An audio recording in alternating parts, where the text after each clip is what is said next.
नमस्कार, खबरें झारखंड में आपका स्वागत है। मैं हूं दिव्या और समाचारों में आगे बढ़ने से पहले ये संदेश। देश ने कोविड टीकाकरण अभियान के अंतर्गत 127 करोड़ टीके लगाने का लक्ष्य हासिल कर इतिहास रच दिया है। इस महत्वपूर्ण कार्य में योगदान करने वाले चिकित्सकों, नर्सों और अन्य स्वास्थ्यकर्मियों को दूरदर्शन अभिनंदन करता है।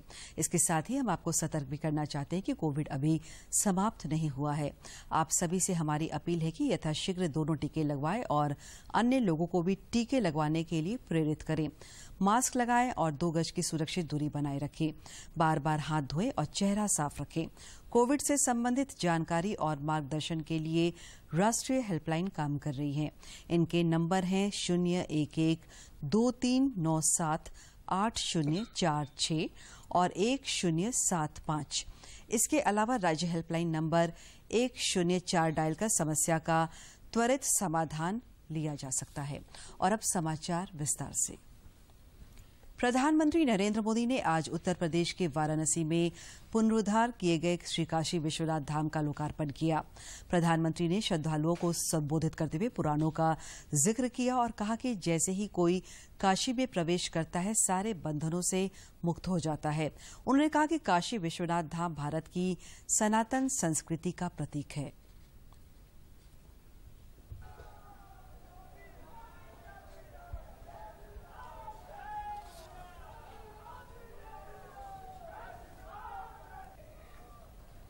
काशी वो है जहां सत्य ही संस्कार है। काशी वो है जहां प्रेम ही परंपरा है। भाइयों बहनों, हमारे शास्त्रों ने भी काशी की महिमा गाते और गाते हुए आखिर में क्या कहा? नेति नेति ही कहा है। यानी जो कहा उतना ही नहीं है, उससे भी आगे कितना कुछ है। हमारे शास्त्रों ने कहा है, शिवम ज्ञायन इति ब्रूयो। शिवः शब्दार्थ चिंतका, अर्थात शिव शब्द का चिंतन करने वाले लोग शिव को ही ज्ञान कहते हैं।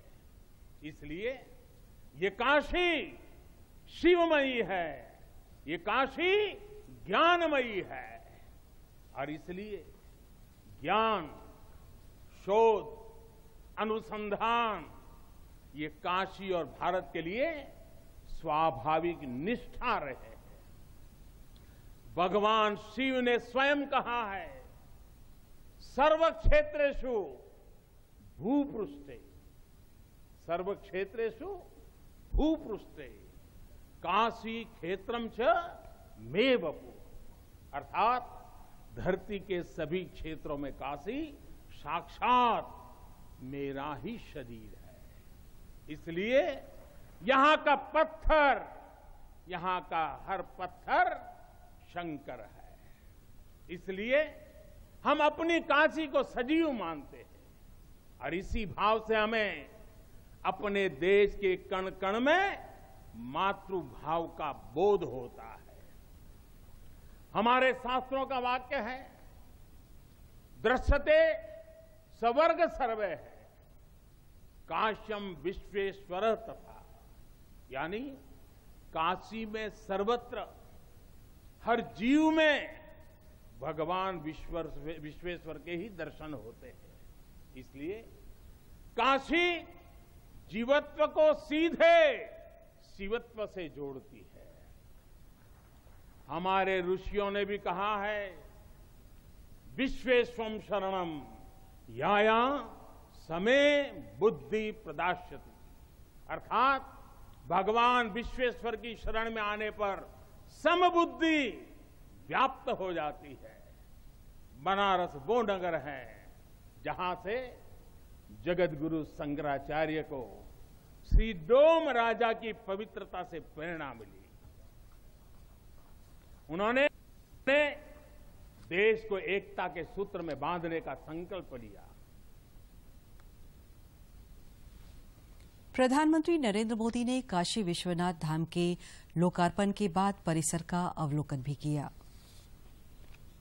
हवा चलाकर आज जब काशी विश्वनाथ धाम को देश को समर्पित करने के बाद उन्होंने देशवासियों से कहा है कि तो 3 संकल्प वो चाहते हैं देश की जनता से, अपने लिए नहीं देश के लिए। उसमें स्वच्छता है, सृजन एक तरह से देखें कि निर्माण, जो एक निर्माण होता हुआ हमने देख रहे हैं काशी में, देश में, आज उसका संकल्प प्रधानमंत्री नरेंद्र मोदी ने देश की जनता से मांगा है। और आत्मनिर्भर भारत हम देख रहे हैं कि चाहे स्टार्टअप्स हों या तमाम ऐसी तकनीक हो, आज देश आत्मनिर्भर बन रहा है, आत्मनिर्भर भारत की तरफ आगे बढ़ रहा है। तो ऐसे में उन्होंने काशी विश्वनाथ धाम में श्रम साधकों के साथ भोजन भी ग्रहण किया। अभी श्रम साधक वो श्रमिक जिन्होंने इस पूरी परिकल्पना को साकार रूप देने में अपना श्रम बहाया है, अपना पसीना बहाया है, प्रधानमंत्री उन सब के साथ में उन्होंने प्रसाद ग्रहण किया, भोजन ग्रहण किया। और आप लोगों ने देखा कि कुछ समय पहले प्रधानमंत्री ने इनके ऊपर पुष्प वर्षा की थी और अब इनके साथ प्रसाद भी ग्रहण किया है, उनके साथ संवाद भी स्थापित किया है। प्रधानमंत्री ने इस मौके पर आदि शंकराचार्य को श्रद्धांजलि दी।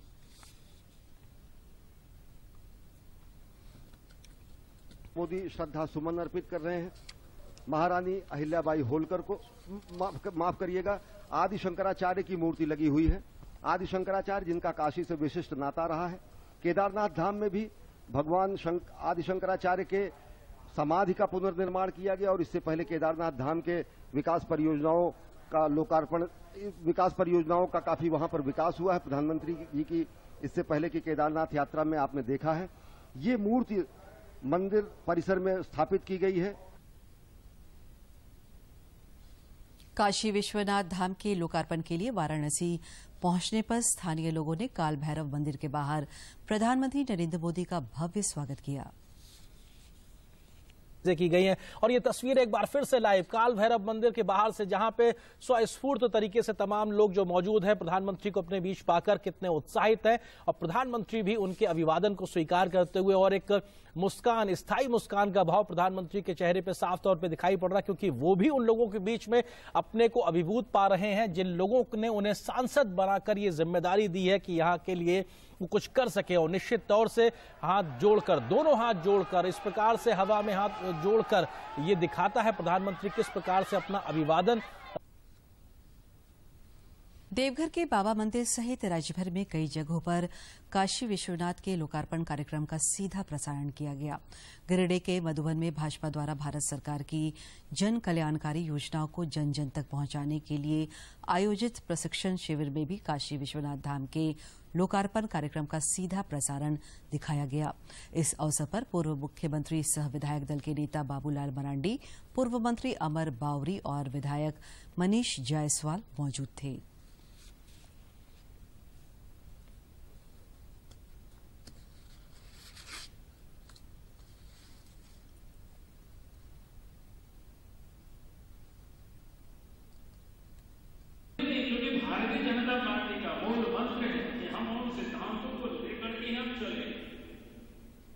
और इसीलिए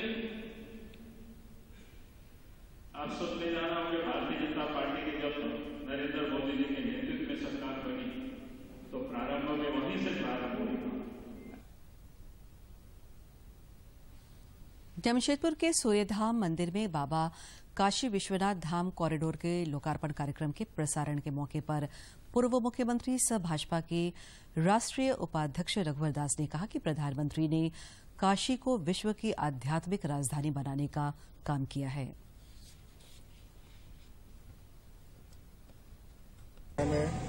टूरिज्म के, सांस्कृतिक टूरिज्म के कारण उत्तर प्रदेश काशी के लोगों को रोजगार, नए नए रोजगार के अवसर प्राप्त। मुख्यमंत्री हेमंत सोरेन ने बैंकों से अनुसूचित जनजाति को ऋण मुहैया कराने के नियम में लचीलापन लाने की सलाह दी है। सचिवालय सभागार में इस विषय पर आज हुई बैठक में मुख्यमंत्री ने कहा कि जमीन के कारण अनुसूचित जनजाति को ऋण नहीं मिल पा रहा है, जिस कारण वे आत्मनिर्भर नहीं हो पा रहे हैं। उन्होंने कहा कि बैंक को जमीन पर निर्मित अचल संपत्ति पर ऋण मुहैया कराने पर विचार करना चाहिए। उन्होंने कहा कि यदि अनुसूचित जनजाति की जमीन छिन जाएगी तो उनका अस्तित्व ही खत्म हो जाएगा।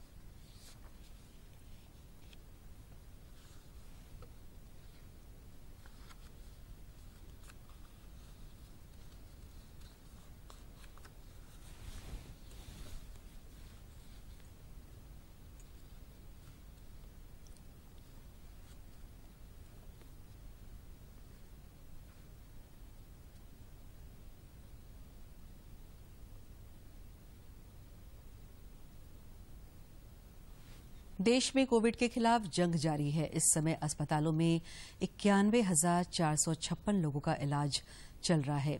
कोविड से स्वस्थ होने की दर 98.37% है। पिछले 24 घंटों में कुल 7,973 लोग स्वस्थ हुए हैं।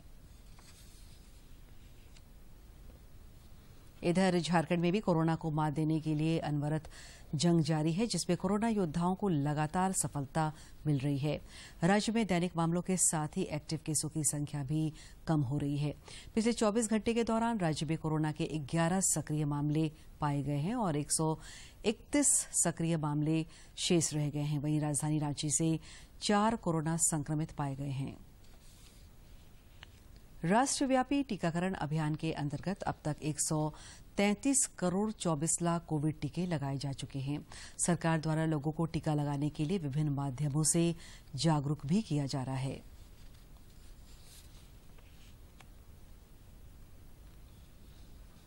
समाचारों का सिलसिला जारी रहेगा, लेकिन इस विराम के बाद।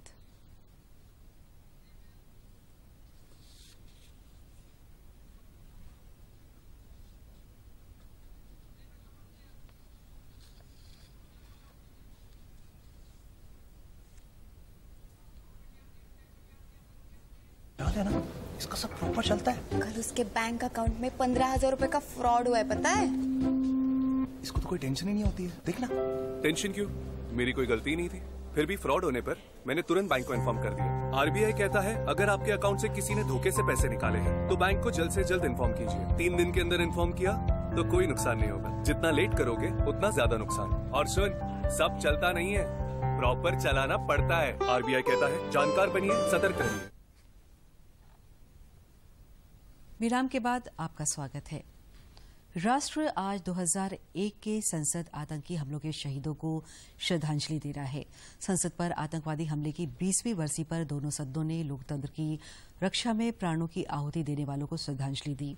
लोकसभा की कार्यवाही शुरू होते ही लोकसभा अध्यक्ष ओम बिरला ने कहा कि संसद की सुरक्षा में लगे जवानों, दिल्ली पुलिस और सीआरपीएफ के सुरक्षा कर्मियों ने लोकतंत्र के मंदिर की रक्षा में सर्वोच्च बलिदान दिया है।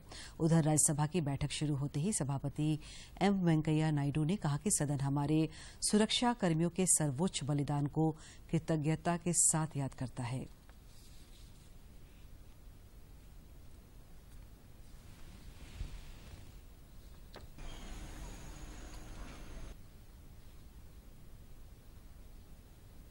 उच्च एवं तकनीकी शिक्षा विभाग के अपर सचिव के खंडेलवाल ने आज राजभवन में राज्यपाल रमेश बैस से भेंट की। राज्यपाल ने राज्य में उच्च शिक्षा के विकास के प्रति प्रतिबद्धता प्रदर्शित करते हुए विद्यार्थियों को गुणात्मक शिक्षा प्रदान करने, विश्वविद्यालयों में बेहतर आधारभूत संरचनाएं विकसित करने और उच्च शिक्षा को राज्य के युवाओं के मध्य सर्वसुलभ बनाने का निर्देश श्री खंडेलवाल को दिया। राज्यपाल से आज कई संगठनों के प्रतिनिधियों ने भी मुलाकात की। एनी टूडू के नेतृत्व में ग्राम सभा फेडरेशन के एक शिष्टमंडल ने राज्यपाल से राज्य में पेसा कानून लागू करने की मांग की। एनएसएस के स्वयंसेवकों ने राज्यपाल को एनएसएस की गतिविधियों व उपलब्धियों से अवगत कराया। गिरिडीह के मधुबन में केंद्र सरकार की विभिन्न योजनाओं को जन जन तक पहुंचाने के लिए भाजपा द्वारा आयोजित 3 दिवसीय कार्यकर्ता प्रशिक्षण शिविर आज संपन्न हो गया। पूर्व मुख्यमंत्री बाबूलाल मरांडी ने कार्यकर्ताओं को केंद्र सरकार की जन कल्याणकारी योजनाओं को जन जन तक पहुंचाने का संकल्प दिलाया।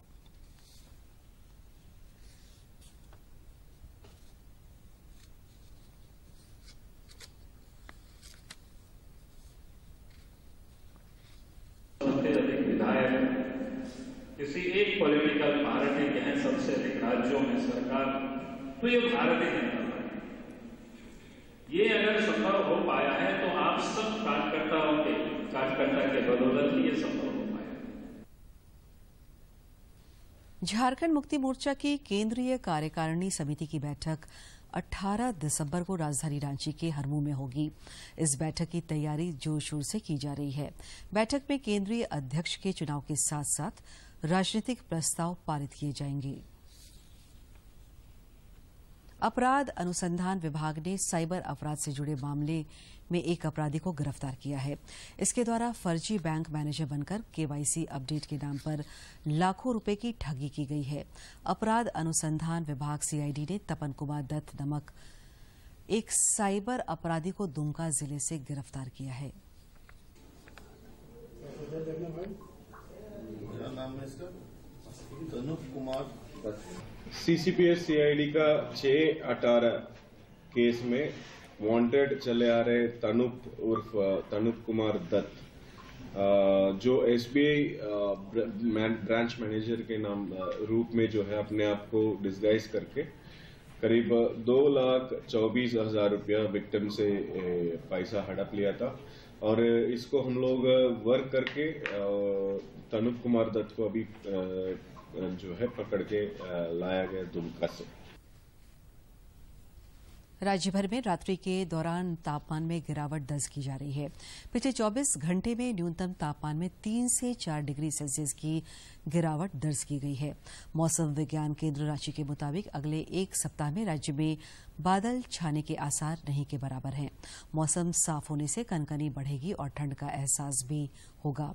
मौसम वैज्ञानिक अभिषेक आनंद ने बताया कि आने वाले 3-4 दिनों में तापमान में और भी गिरावट के आसार हैं। इससे राज्य में कपकपी बढ़ेगी। पहाड़ी इलाकों में हो रही बर्फबारी का असर भी राज्य में देखने को मिलेगा। और अब कुछ खबर राज्य के विभिन्न जिलों से।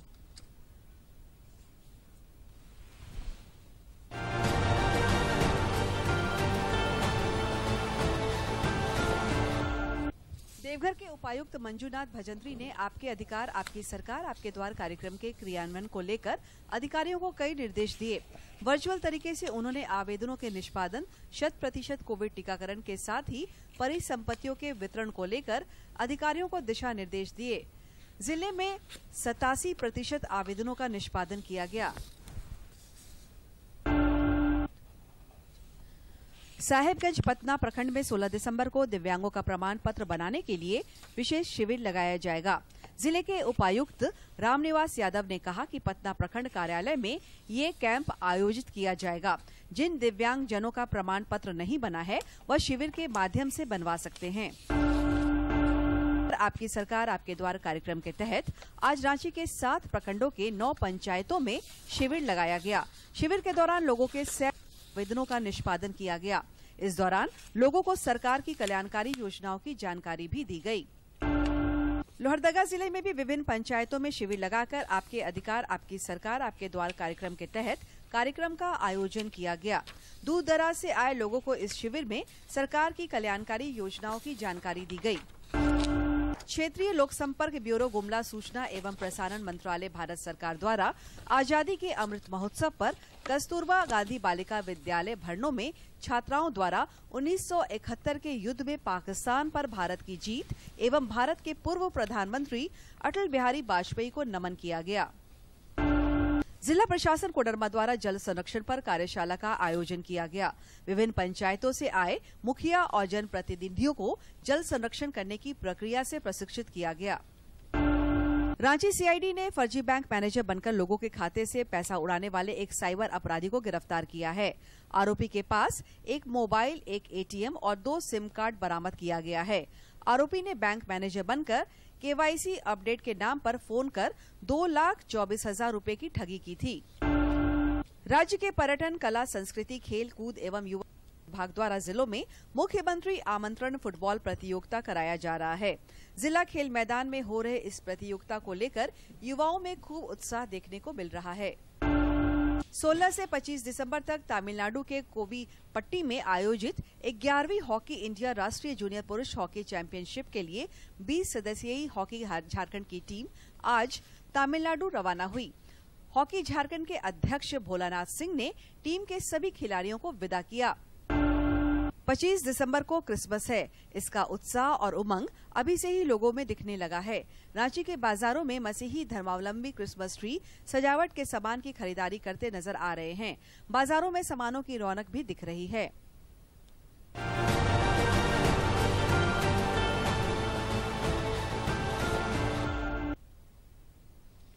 राज्य भर में मुख्यमंत्री आमंत्रण कप फुटबॉल प्रतियोगिता का आयोजन किया जा रहा है। इसी कड़ी में आज जमशेदपुर में आयोजित जिला स्तरीय फुटबॉल प्रतियोगिता में बालक वर्ग में पोटका और बालिका वर्ग में जमशेदपुर की टीम सेमीफाइनल में पहुंची। 3 प्लेट मैदान में आयोजित इस प्रतियोगिता का उद्घाटन उप विकास आयुक्त परमेश्वर भगत, जिला परिषद की अध्यक्ष बुल्लू रानी सरदार, पोटका के प्रखंड विकास पदाधिकारी महेंद्र रविदास ने संयुक्त रूप से किया। इस अवसर पर उप विकास आयुक्त ने कहा कि सभी टीमें मजबूत है और अच्छा प्रदर्शन कर रही है। उन्होंने उम्मीद जताई कि जमशेदपुर की टीम राज्य स्तरीय टूर्नामेंट का फाइनल मुकाबला जीतेगी।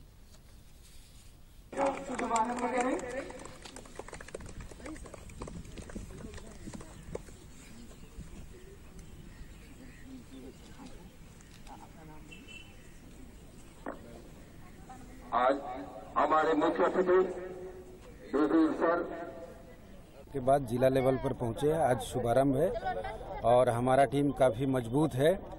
आज अभी हम लोग शुरुआत किए पोटका और बोड़ाम के साथ में, बच्ची लोगों के साथ जो हो रहा है वो उनसे हम लोग शुरुआत किए हैं और हमारी टीम काफी मजबूत है। पिछले बार हम लोग राज्य स्तर में कप जीते हैं, इस बार भी हम लोग उम्मीद करते हैं कप लेके आएंगे। पूरा मनोबल हम लोग का ऊंचा है, हम लोग जीत के आएंगे। इन्हीं शब्दों के साथ सारे बच्चों को मेरा आशीर्वाद है। रांची के अनगढ़ा इलाके में आजकल एक चाय दुकान चर्चा में है। दरअसल यह चाय दुकान एक झारखंड आंदोलनकारी ने खोली है। आजकल अनोखे नाम वाले एक के बाद एक चाय की दुकानें खुल रही हैं। इन्हीं में से एक रांची के अनगढ़ा इलाके की एक चाय की दुकान भी आजकल चर्चा में है। इस चाय दुकान के मालिक एक झारखंड आंदोलनकारी हैं जो प्रधानमंत्री नरेंद्र मोदी से खासे प्रभावित दिखते हैं। हालांकि अपनी उम्र और परिस्थितियों के कारण इन्हें राज्य सरकार से सहयोग की उम्मीद भी है।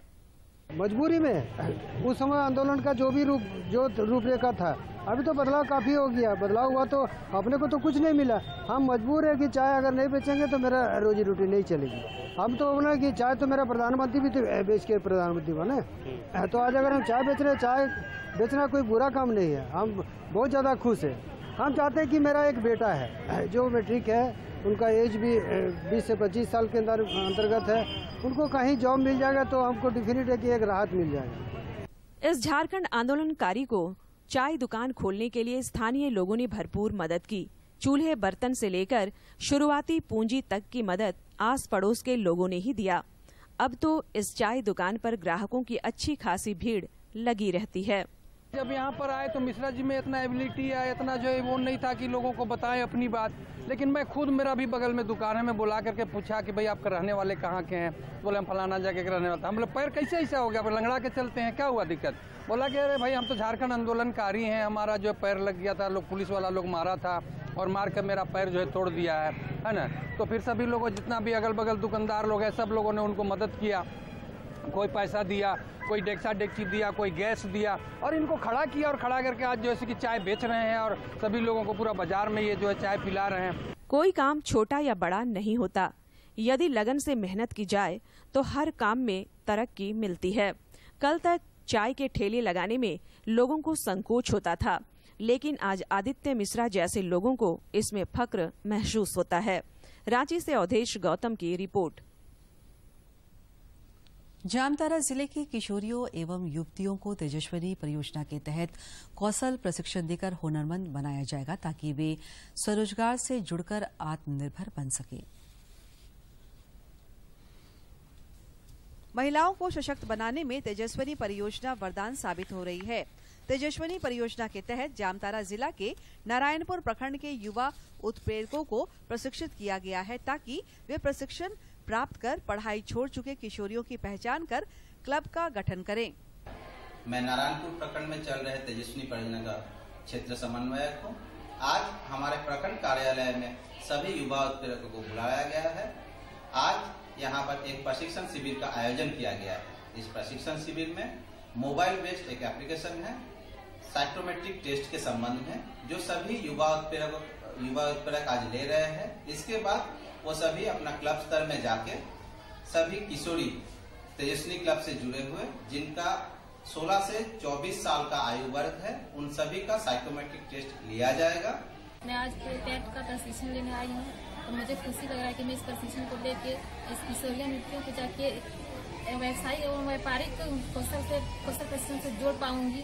हमें बहुत अच्छा और गर्व महसूस हो रहा है कि मैं काम करता हूँ। समन्वयक बाबूलाल दास ने बताया कि प्रशिक्षण के उपरांत किशोरियों एवं युवतियों को स्वरोजगार के लिए आर्थिक मदद के साथ साथ अन्य जरूरी संसाधन उपलब्ध कराए जाएंगे ताकि समाज के नव निर्माण में महिलाएं भी अग्रणी भूमिका निभा सके। अभी AGYW का साइकोमेट्रिक टेस्ट चल रहा है।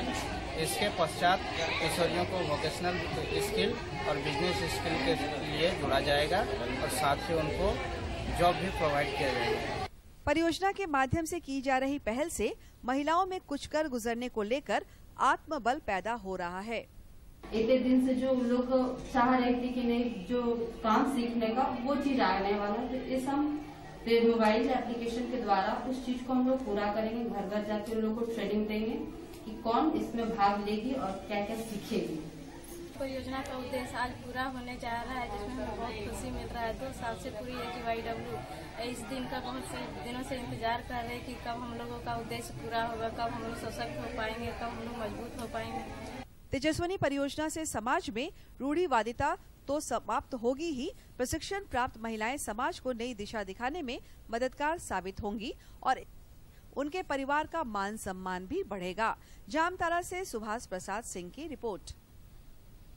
जमशेदपुर में नशाखोरी और डिप्रेशन के कारण युवाओं में आत्महत्या की बढ़ती प्रवृत्ति को देखते हुए उत्कृष्ट भारत संस्था द्वारा लोयला ऑडिटोरियम में विवेक बिंद्रा का मोटिवेशनल कार्यक्रम का आयोजन किया गया। पूर्व विधायक कुणाल शारंगी ने कहा कि देश के युवा नशे की गिरफ्त में आते जा रहे हैं, इसे रोकने के लिए मोटिवेशनल कार्यक्रम का आयोजन किया गया। उनकी सोच को सही ढंग से उसे सकारात्मक एक इंफ्रास्ट्रक्चर उसे दिया जा सके। शाम के 7 बजे डॉक्टर विवेक बिंद्रा जो कि मोटिवेशनल स्पीकर है और ग्लोबली रिनाउंड मोटिवेशनल स्पीकर हैं, उनके द्वारा एक इंटरैक्टिव सेमिनार का आयोजन किया गया है उत्कृष्ट भारत संस्था की ओर से और हम लोग उसमें सहयोग कर रहे हैं। मेरे साथ यहाँ राहुल जी उपस्थित हैं, अरुण बाकरेवाल जी हैं, साहिब जी हैं। और अंत में मुख्य समाचार एक बार फिर। प्रधानमंत्री नरेंद्र मोदी ने काशी विश्वनाथ धाम के नए भवन का किया लोकार्पण। कहा भारत की सनातन संस्कृति का प्रतीक है काशी विश्वनाथ। झारखंड के मंदिरों में भी हुआ जीवंत प्रसारण।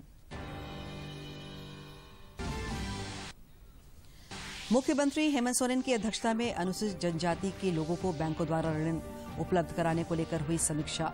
अधिकारियों को दिए कई निर्देश। बैंक मैनेजर बनकर लाखों की ठगी करने वाला साइबर अपराधी को सीआईडी की टीम ने किया गिरफ्तार।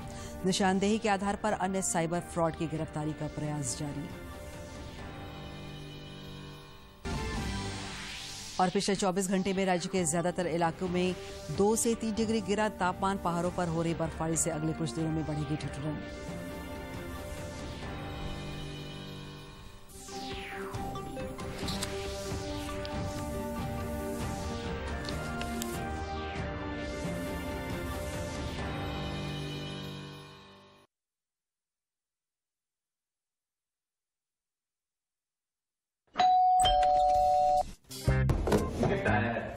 अरे वाह, लेजेंड की बैट। इससे तो मैं खेलूंगा। Future batting legend bat. इसमें जिसका नाम लिखा है बैट उसी को मिलेगी। अरे यार, देखा, अगर इस पे मेरा नाम नहीं लिखा होता तो कितनी दिक्कत हो जाती। इसलिए आरबीआई कहता है बैंक अकाउंट हो या बैंक लॉकर, उसमें नॉमिनी का नाम जरूर दर्ज करें ताकि आपकी जमा पूंजी उसी को मिले जिसे आपने नामित किया है। आरबीआई कहता है जानकार बनिए, सतर्क रहिए।